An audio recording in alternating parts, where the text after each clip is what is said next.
Comida congelada é ruim. Não é.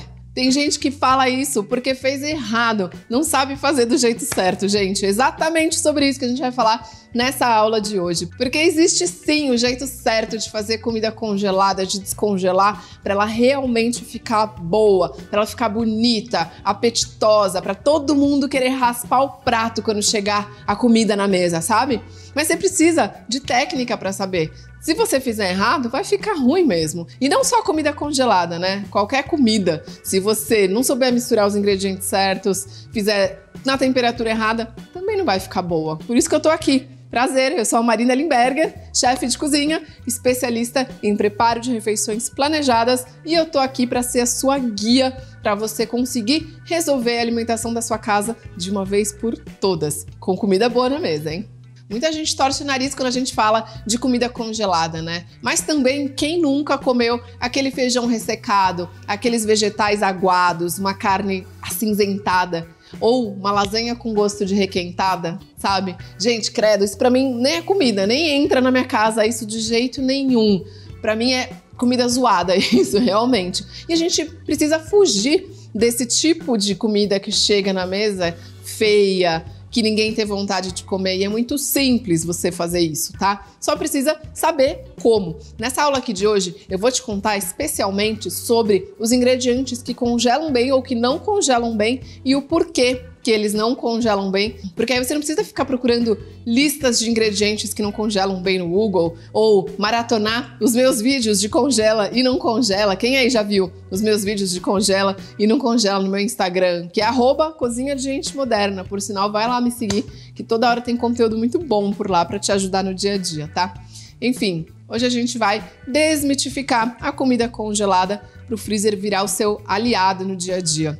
Já parou para pensar que o freezer, ele evita que você jogue comida fora? Porque se você congelar do jeito certo, você pode, por exemplo, aproveitar que tá na época e comprar, não sei, um monte de morango ou mandioquinha, que é batata baroa, batata salsa, sabe? Dependendo do lugar. E você prepara ele da forma correta e congela, e você consegue consumir ele dali a 3 meses, que já nem tá na época ou tá muito caro. Então, ele é um ótimo preservador de alimentos e você precisa começar a usar o freezer de uma forma mais inteligente, para ele realmente ser funcional no seu dia a dia, sem ter medo, tá?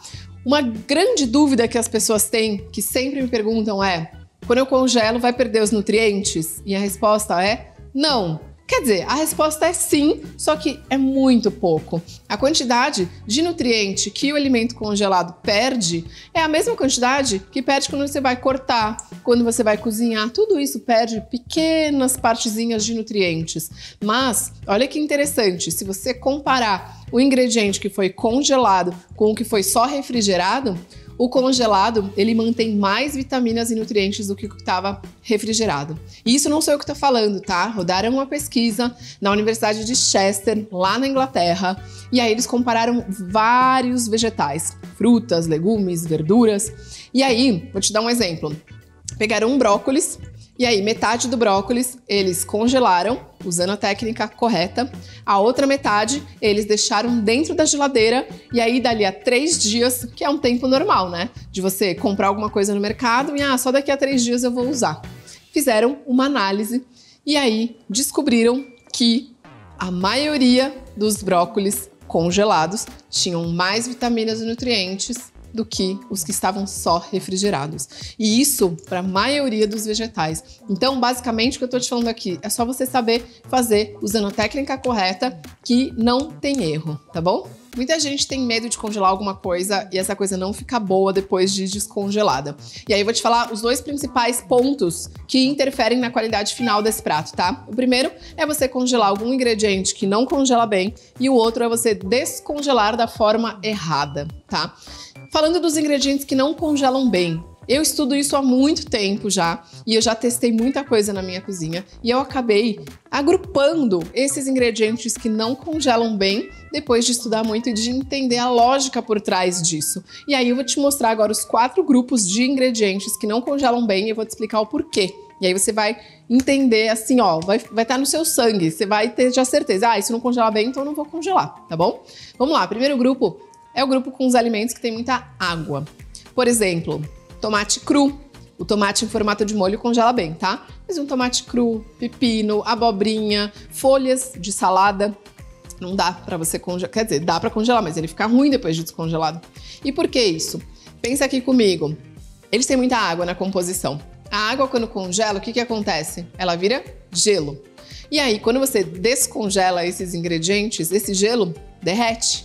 E aí, leva junto com a água vitamina, nutriente e a textura, a cor desses ingredientes. E aí fica aquela coisa xoxa, tá?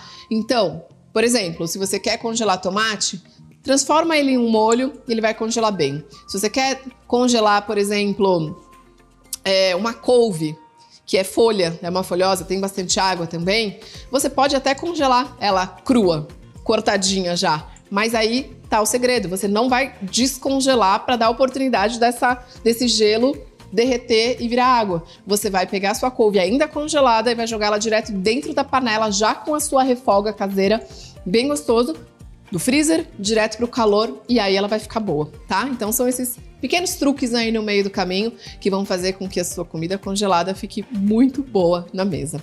Vamos pro nosso segundo grupo? É o grupo dos amidos. Então, amido, qual que é a função do amido na maioria das receitas? É engrossar, né? Então, você tem um molho bechamel, às vezes, né? Bechamel não, porque o bechamel é feito com farinha mesmo, mas um molho branco engrossado com amido de milho. Você tem os molhos orientais, algumas sobremesas também que são engrossadas com amido. E aí, como que o amido funciona, né? Como que ele engrossa? Como que acontece para ele espessar esses caldos, né? Basicamente, o amido, ele absorve a água e ele incha. E aí, automaticamente, ele engrossa essas preparações. E aí, de novo, a gente tá falando de água aqui. Quando essa receita é congelada, essa água também vai congelar, também vai virar cristal de gelo. Se ela descongelar, o que vai acontecer? Ela pode soltar. E aí, ela vai dar aquele aspecto talhado, porque a água derreteu e o amido ficou lá. E aí, sabe aquele aspecto meio talhado? Então, por isso que eu não recomendo que se congele receitas que tenham muito amido na sua composição. Terceiro grupo é o grupo com muita gordura. Por exemplo, maionese, chantilly. Essas receitas que têm muita gordura, acontece a mesma coisa, especialmente maionese e chantilly. Eles são cremes, eles são uma emulsão. Uma emulsão é aquele momento em que a molécula de gordura ela engloba a molécula de água para dar firmeza para aquilo tudo. Porque basicamente água e óleo não se misturam, né? Só que quando você emulsiona, eles vão englobando e fazem aquele creminho, né? Que é uma maionese e um chantilly, por exemplo. E aí a mesma lógica do amido. Quando congela, a parte de água vai virar um cristal de gelo. Vai derreter e depois vai soltar a gordura. Sabe aquele aspecto talhado? É isso aí, gente. Então, não congela receitas com muita gordura. E o último grupo é o grupo dos laticínios muito brancos, tá? Por quê? Por exemplo, um queijo mussarela, um queijo parmesão, eles congelam muito bem. Agora, um queijo branco, né, um queijo fresco, um queijo cottage, ricota, iogurte também não congelam bem. De novo, o que tem em comum aqui nesses queijos e iogurtes? Eles têm muita água na composição deles e vai acontecer a mesma coisa. Vai cristalizar a água, vai descongelar, vai derreter e vai ficar um aspecto ressecado. A ricota congelada fica mais ressecada ainda. Se você quiser congelar alguma receita que tenha ricota, você escolha uma receita onde essa ricota esteja envolta em um molho. Por exemplo, uma lasanha, que você vai congelar com um molho de tomate e uma ricota esfarelada por cima. Aí vai legal, porque tem um molho de tomate que vai dar uma equilibrada aí e não vai deixar ela tão ressecada. Agora, congelar a peça da ricota para você preparar depois, eu não recomendo, porque ela vai ficar com um aspecto muito ressecado. E para os outros ingredientes que eu te falei agora também, queijo cottage, queijo branco, iogurte natural, vai dar aquele aspecto, vai ficar uma textura arenosa.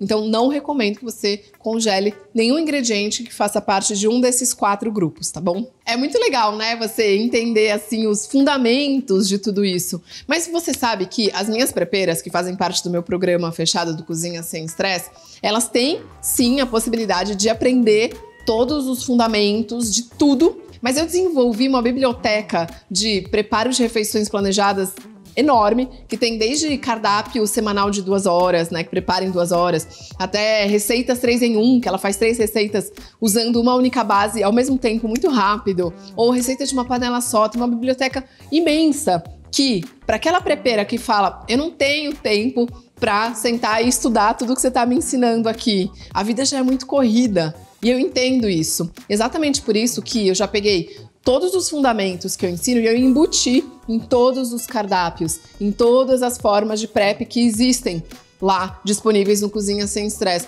Então, você pensa que isso que eu tô te falando de congelamento, ela não tem lá, eu não sei agora, eu fiz esse cardápio, mas eu não sei se eu congelo ou não. Tudo tem instrução de congelamento, de descongelamento, de aquecimento, já pensado e só olhar e seguir o que tá escrito lá, porque já foi tudo testado na minha cozinha. Então, assim, tem que ser prático. Não dá para querer resolver a alimentação de casa, sendo que isso não vai encaixar na rotina da pessoa. Precisa encaixar, porque você é filho, trabalho, casa, e aí tem festinha de escola, tem compromissos 1000, tem muita coisa. Ainda você quer estudar, né? De repente, não sei, acabar um mestrado, você quer mudar de profissão, você quer abrir um negócio.